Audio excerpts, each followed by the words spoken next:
kilala nyo ba yung gamot nyo? Ano ibig ko sabihin na kilala? Kasi pag pumunta ang isang pasyente sa klinik at tinanong ng doktor, ano po ba mga maintenance ninyong iniinom para sa inyong alta presyon?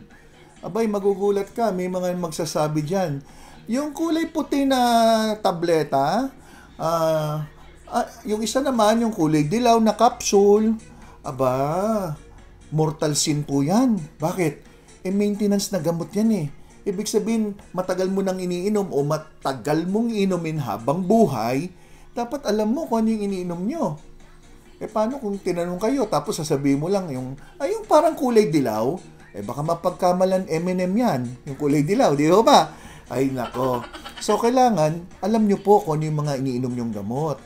Ilan milligrams ang iniinom nyo, dapat alam nyo rin. Para kung kayo po'y halimbawa, nagkaroon ng emergency, bigla kang nahilo sa daan at kailangan kang pumunta sa pinakamalapit na emergency room, at least masabi nyo, ito yung ininom kong mga gamot, ganyan. Pero, bakit ko kailangan na i-discuss itong topic natin ngayon? Ang topic natin ngayon ay tungkol po sa mga posibleng side effects ng mga gamot na iniinom nyo na maintenance para sa hypertension. So, pag-uusapan natin yung common side effects. Gusto ko muna magbigay ng babala. Hindi ko po i-discuss to para kung may naramdaman kayo, ora-orada, itapon nyo yung mga gamot nyo. Hindi po ganyan. Ang dahilan kung bakit ko po dinidiscuss ito, para aware lang kayo na baka yung mga nararamdaman nyo ngayon ay may kinalaman dun sa iniinom nyong maintenance na gamot sa alta presyon. Gusto kong ilinaw na lahat naman po ng gamot na iniinom natin ay posibleng may mga side effects. Yung iba ay maaring bahagya lamang at maaring yung iba naman ay matindi na talagang ramdam na ramdam ng pasyente yung mga pagbabago sa katawan niya.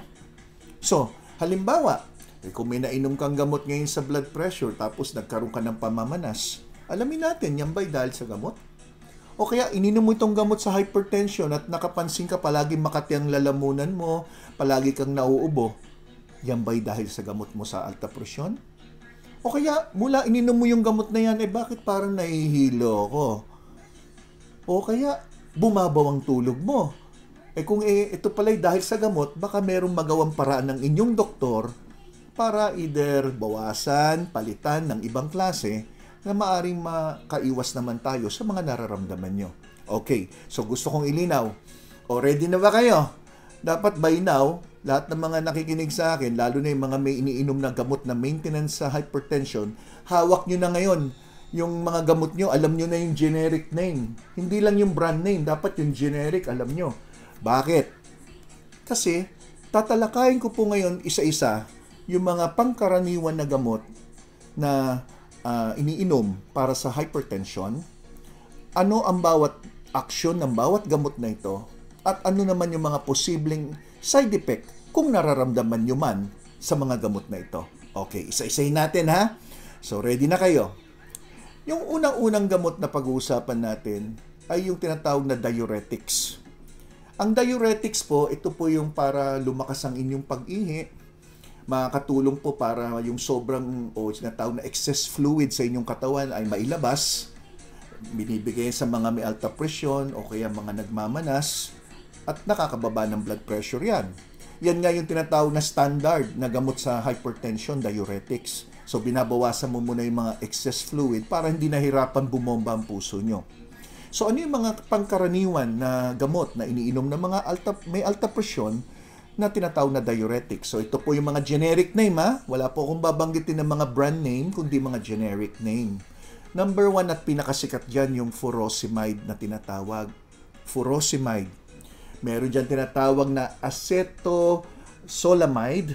May tinatawag na hydrochlorothiazide, may tinatawag na torsemide, at may tinatawag na etacrinic acid at metazolamide. So, in short, parang may mga mide sa dulo. M-I-D-E, mide. So, yan ay gamot na maganda. Very effective yan sa manas. Ang main purpose yan ay maglabas ng extra fluid sa katawan nyo kasama na po yung mga alat o mga salt. Okay. So, ano naman ang side effect niyan? Una-una, ang side effect na asahan nyo, ihi ka ng ihi. Kasi yun nga ang purpose nun eh. So kung ang isang pasyente ay ihi ng ihi dahil dito sa gamot na pampaihi, bakit ka magtataka? Natural yon. Ang problema, kung yung sobrang pag-ihi nyo, hindi ka naman umiinom ng sapat na bilang ng tubig para mapunuan naman yung kakulangan. So kailangan mo rin uminom ng tubig. Hindi porket nagmamanas ka, hindi ka pwede uminom ng tubig. Maaring pinapalimitahan kung meron kayong sakit sa puso o may sakit kayo sa bato. Okay? Kung ang bato nyo hindi na po maayos ang paggana, maaring sabihan ng doktor, mga 4 hanggang 6 na basong tubig ka lang sa isang araw. Ito po ay mga, kumbaga special cases na kung saan linilimitahan mo ang tubig. O kaya kung may mga congestive heart failure na mahina pagbomba ng puso, maaring pinapalimitahan din ang pag-inom ng tubig. Pero pag niresetahan kayo ng gamot na furosemide o iba pang mga katulad nito na pampaihi, expect nyo po ihi ng ihi. Natural yon. Bagamat sinasabi ng iba, nako ayoko inumin yan dahil ihi ako ng ihi. Sus, kaya nga pinapainom para umihi ka. Pero dapat uminom ng sapat na bilang ng tubig pa rin, base sa payo ng doktor, para hindi kayo magkaroon ng dehydration na pwede rin magkaroon ng another problem. So bukod doon, sa mga ibang lalaki na umiinom ng furosemide, huwag kayong magtaka kung napansin nyo humihina si Junior. Kasi isa yan sa posibleng side effect. Nagkakaroon ng erectile dysfunction ang isang lalaki. Okay.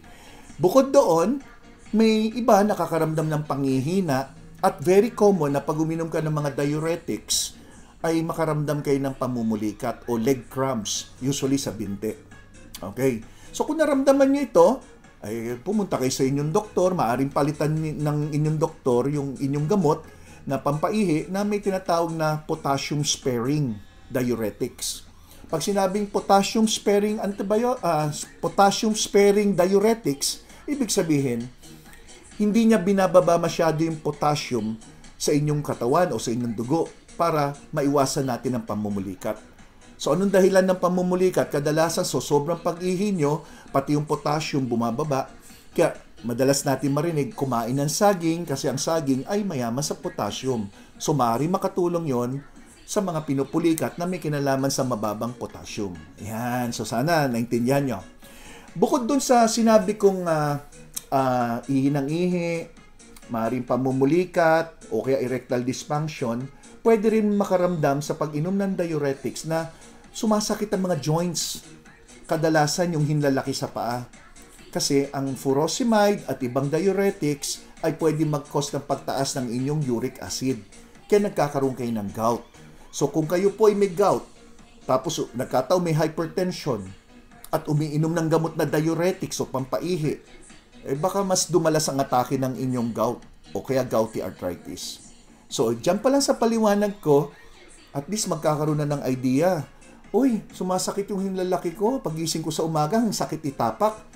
Yung pala, umiinom ng diuretics. Nagkatao, mataas pa ang kanyang uric acid. Nagkaloko-loko na. So, itong paliwanag na to, napakasimple, pero anong malay nyo? Yung pala ang dahilan kung bakit masakit yung hinlalaki nyo. Di ba? So, anong gagawin? Ang sabi ko, hindi tatanggalin yung gamot, pupunta ulit sa inyong doktor para itanong, Dok, may kinalaman ba itong pamumulikat ko dun sa iniinom kong diuretics? Dok, yung erectile dysfunction ko ba lumala dahil dun sa iniinom kong diuretics? Dok, pwede bang ihi ako ng ihi? Hindi ako makatulog sa gabi. Ano bang dapat kong gawin?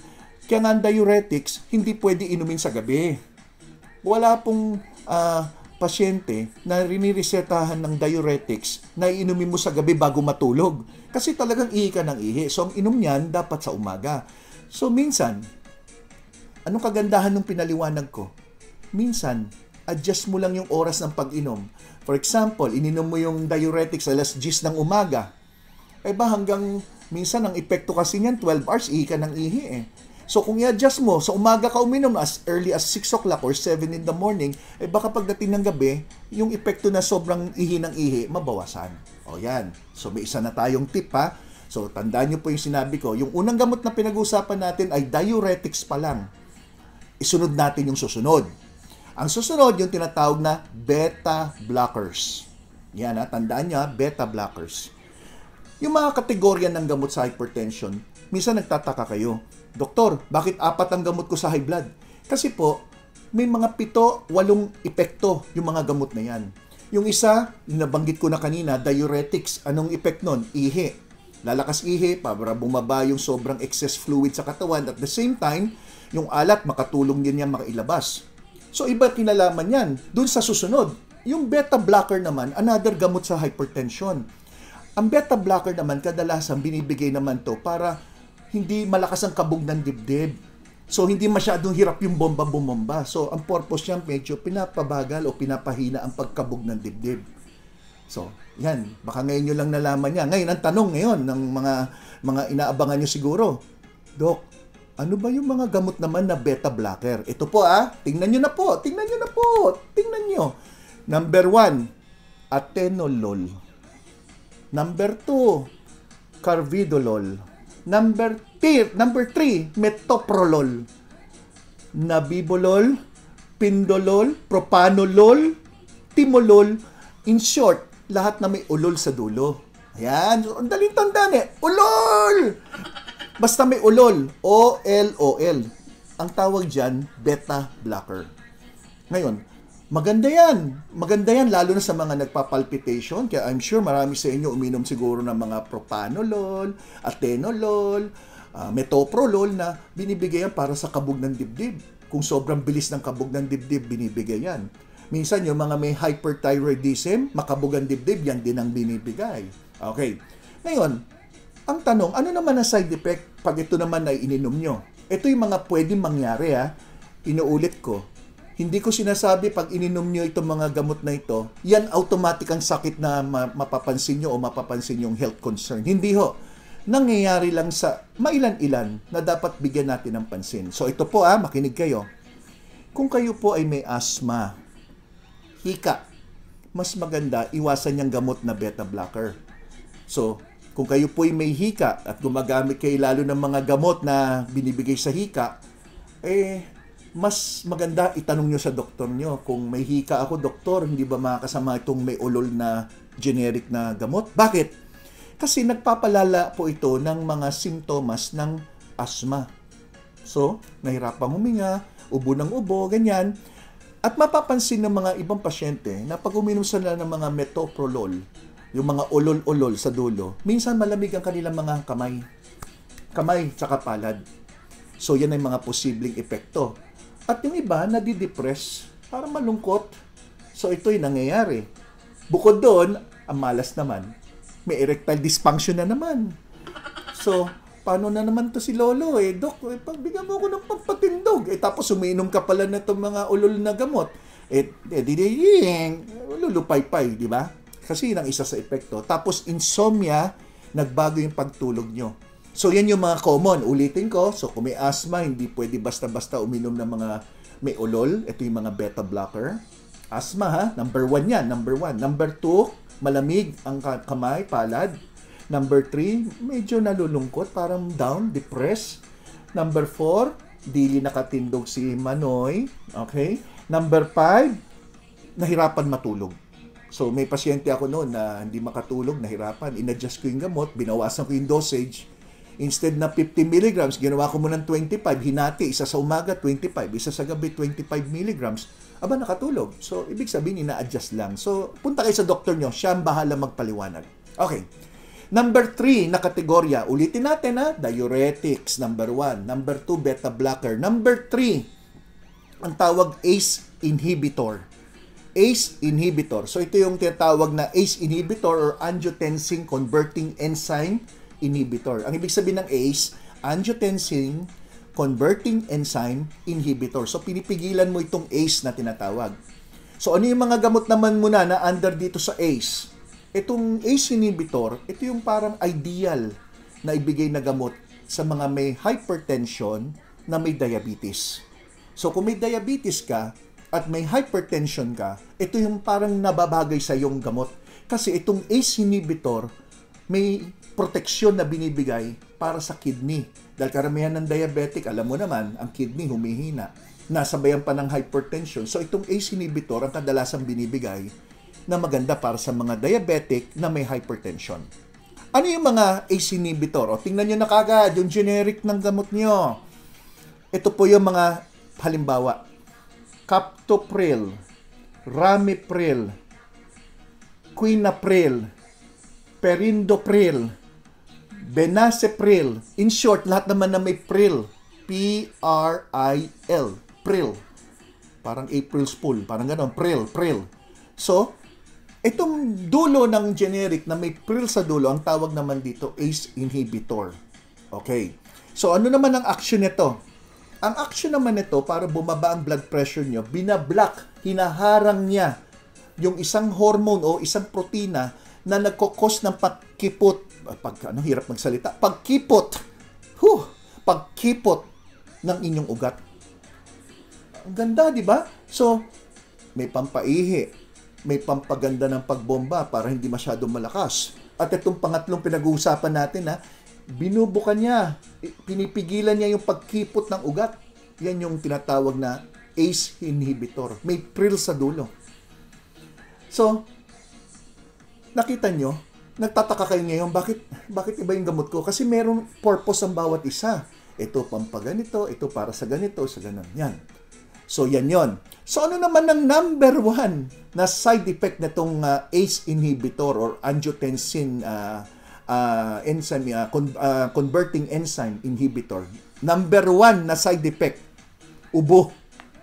Aba, hindi lang yung ubo na ordinary, dry, hacking cough. So, may mga pasyente na maari sa unang pag-inom na to, inuubo. Majority, pagkalipas ng mga ilang araw na pag-inom, nawawala yung pag-ubo. Pero may mga mailan-ilan na tuloy-tuloy na inuubo. So ngayon, alam nyo na. Abay, bakit ako palagi inuubo? Hindi naman ako naninigarilyo, hindi naman ako naalikabukan. Yung pala, yung iniinom mong gamot sa high blood, ulitin ko na may pril sa dulo ng generic, ay nagkakos pala ng parang dry cough or hacking cough. Ganyan. Yan. So, ba, may na-share ako sa inyo. Sana naman, i-thumbs up nyo naman yung aking video. Kasi, minsan, ang hirap, paliwanag, di ko naintindihan kung nanonood kayo. Yung iba naman sa inyo, sandali lang nanood, di naman tinapos. So, panoodin nyo po buo. Kasi, yung tinatalakay ko, baka, kung di man kayo interesado, baka yung magulang nyo, merong ganyang mga gamot. Paki-discuss nyo po sa parents nyo. At inuulit ko, hindi nyo tatanggalin yung iniinom nilang gamot, hindi mo tatanggalin yung gamot na iniinom mo. Kung naramdaman nyo yung mga sinasabi ko, pupunta kayo sa doktor nyo at bahala na yung doktor mag-adjust. Kasi masamang itigil yung mga gamot sa hypertension dahil karamihan ng mga tumitigil ng gamot at biglang tumaas ang blood pressure, nadidisgrasya. So, binigyan ko na kayo ng babala. Okay. So, ano yung mga sample ng mga binanggit ko? Ulit puros pril. Captopril, enalapril, fosinopril, lisinopril, basta may pril sa dulo, yan po yung ACE inhibitor. Ngayon, may susunod na kategorya. So, 3 na yung diniscuss ko, ngayon yung pang-4. Ito yung tinatawag na angiotensin 2 receptor blockers. Angiotensin 2 receptor blockers. Kita nyo ang dami palang gamot, iba-iba. Ngayon nyo lang siguro nalaman yan. Aywan ko. Baka na-share na ng doktor nyo. Baka during consultation, pinaliwanag ng doktor nyo lahat ng mga gamot nyo at yung epekto. Hindi ko alam, no? Pero tingnan nyo, itong number 4, angiotensin 2 receptor blockers. Ang mga halimbawa naman ito, ready na? Cardesartan, ibisartan, olmesartan, losartan, valsartan, telmisartan. Napansin nyo naman lahat na may tan. Para tayong inuulol, no? Inuulol na tayo, meron pang April's Fool, tapos ngayon tan, parang tinatarantado pa tayo. So, anyway, yun talaga wala tayong magawa Lahat na itong mga may tan naman sa dulo, ang tawag angiotensin 2 receptor blocker. So, ano naman na action nito? Ang main action ng gamot naman nito, tumutulong siya, bukod doon sa binablock niya yung hormones na nagkukos ng pagkipot ng ugat, tumutulong din yan na i-relax at ibuka. Okay. Ang number 1 naman na side effect na itong gamot na to, hilo. Yan. So kung uminom kayo ng mga may tan-tan-tan sa dulo ng generic, bakit ako nahihilo, doktor? Baka naman, inom ka lang ng gamot sa hilo. Mukhang hindi natin nasusolve ang problema. baka nangyayari, panandalian na lunas lang yung pag-inom ng gamot sa hilo, di ba? Mga anti-vertigo na gamot. Yung pala, yung gamot nyo na maintenance ang dahilan. Yan. So, pare, sa tingin ko, dun sa mga 4 na diniscuss ko, meron na kayong mga, parang, may bibinggo na ba? Bibinggo? Baka naman na, may bibinggo na yata eh. Siguro may nanonood ngayon. Dok, pupuro na ako. Dalawa doon sa binanggit mo, sa gamot ko, yung binanggit mo. Nako, pupuro ka na. Ito na, panlima na. Yung panlima, ang tawag calcium channel blocker. Calcium channel blocker. 5 na itong pinag-uusapan natin ng klase ng gamot, ha? Klase ng gamot. Hindi ko sinasabing gamot na parang paracetamol lahat yan. Hindi. Magkakaibang klase po yan. Okay. Yung panglima, ang tawag calcium channel blocker. Ito naman yung mga generic, ha? Amlodipine, pelodipine, isapridipine, micardipine, nifedipine, lahat naman na may pin sa dulo. P-I-N-E. So, ibig sabihin, malalaman mo pala yung kategorya ng gamot base doon sa dulo ng generic name. So, ito mga pin, amlodipine, I'm sure maraming umiinom sa inyo niyan. Ang amlodipine at yung iba may mga pin sa dulo, okay, maganda naman niya sa hypertension dahil rinirelax niya mismo yung heart muscle. So, yung heart muscle, rinirelax niya. Di syempre, pag relax yan, pati ang ugat natin gawa sa muscle, nare-relax din yung ugat. So, nangyayari, pag relax ang ugat, mas bumubuka yan. Mas gumaganda yung daloy ng dugo. So, yan po yon. Ngayon, ano naman yung common side effect niyan, Doc? Eto na, constipation. So, may mga iba sa inyo, umiinom ng mga pin sa dulo, may P-I-N-E, di ba? Amlodipine, nifedipine, lahat ganyan. Pansinin nyo kung kayo po'y nahirapan dumumi. Nahihilo, may pagsakit ng ulo. Okay? Pero yung pagsakit ng ulo, sa observation ko sa mga pasyente ko, yung mga first few days ng pag-inom. Pag medyo nasanay na yung daloy ng dugo na maayos na, nawawala naman yung sakit ng ulo. So, hindi naman natin sasabihin na seryosong side effect yan, di ba? Pero kung nakakaramdam kayo na bukod doon sa constipation, nahihilo, sumasakit ang ulo, at napansin nyo, mas kumakabog ang dibdib nyo, nagkakaroon ka ng palpitation. Aba, hindi na maganda yan. At ang number 1 din na problema natin dito sa mga amlodipine, mga may pin,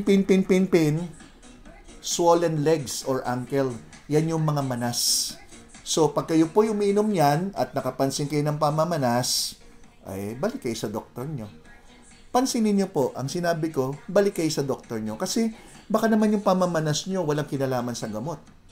Nagmamanas din ho, kagaya ng binanggit ko, kung sira ng kidney nyo, hindi na nagpa-function, yung heart nyo hindi na bumobomba, may congestive heart failure ka, nagmamanas ka rin.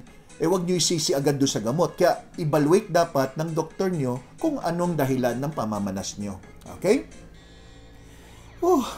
Parang pagod ako ha. Masyado akong excited magpaliwanag kasi alam nyo bakit? Marami kasi nagpapatingin sa doktor. Minsan, side effect ng gamot ang dahilan.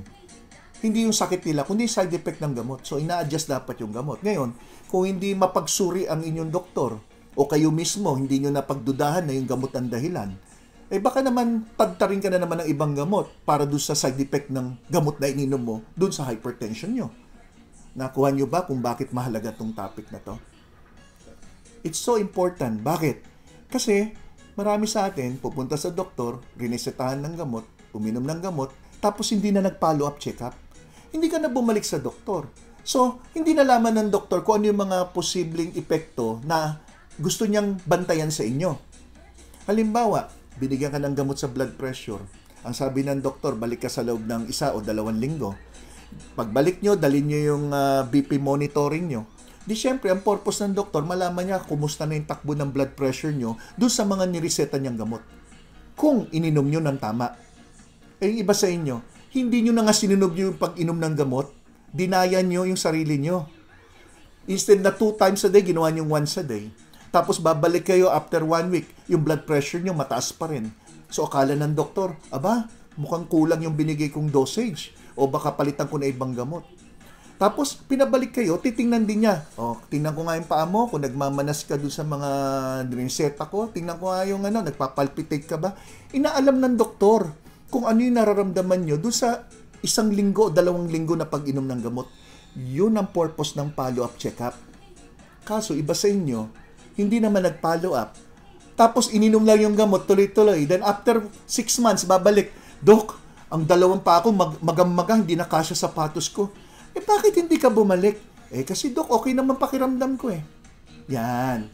'Di ba? So, minsan sinisisi niyo doktor, pero never kayo nagturo na paganon. Ang turo niyo puros, 'di ba? Totoo yan. Bato-bato sa langit, ang tamaan may bukol. Okay. So, other than that, 5 pa lang yung pinag-usapan natin, madami pa to. Meron pang tinatawag na alpha blockers. Di ba kanina sabi ko beta blockers? Ito alpha blockers. Ito yung mga prazosin, doxazosin, lahat naman may sin sa dulo. Talagang makasalanan no? Ulol, meron parang tarantado, meron, tapos may pril, as in April Fool. Ngayon, mayroon pang sin as in S-I-N. Prazosin, doxazosin, sin, S-I-N. Talagang makasalanan. Diba? Okay. So, ano naman itong mga gamot na to? Narinig nyo na ba yung mga clonidine, yung mga methyl-dopa? Ito yung mga gamot naman na tinatawag na central acting, no? Nasa utak naman. Kinokontrol niya yung mga chemicals na nagkukos ng pagtaas ng blood pressure. So, ano naman ang common na problema naman dito? Nangyayari po, anemia. Bumababa po yung hemoglobin, hematocrit, red blood cell, nakakaroon ng anemia. Bukod doon, constipation din, hilo, dryness of the mouth, palaging tuyo ang lalamunan, erectile dysfunction na naman, sapul na naman. Kaya karamihan ng gamot sa high blood talaga. Yan ang talagang nagiging problema. Kasi Lolo, nahihirapan tumayo si Manoy. Ayan. Yan.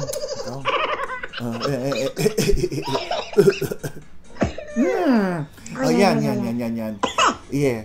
So, ibig sabihin, pwede pala erectile dysfunction talaga. Yung mga gamot sa alta presyon, yan talagang halos naaatake. Okay? So, itong mga tinalakay ko sa inyo ay mga mailan-ilan lang, no? Napakaraming gamot sa alta presyon, and I'll let your doctor to discuss it with you. Basta ang tinalakay ko po, yung pinaka-basic. Bakit basic? Mga binanggit ko, halos natamaan ko na yung mga umiinom ng gamot sa blood pressure, di ba? So, nagustuhan nyo ba? Malinaw ba yung paliwanag ko? So, thumbs up lang kung nagustuhan nyo. May mga nagta-thumbs down, hindi ko alam kung mga drug company yan, baka galit sa akin. Pero, hindi ko po sinisiraan ng gamot. Gusto kong ilinaw. Ang lecture na to ay para magbigay babala, paalala, kaalaman sa mga tao. Okay? So, malinaw po tayo, ha? So, sana po nagustuhan nyo at panoodin nyo ulit, i-replay nyo, panoodin nyo ito.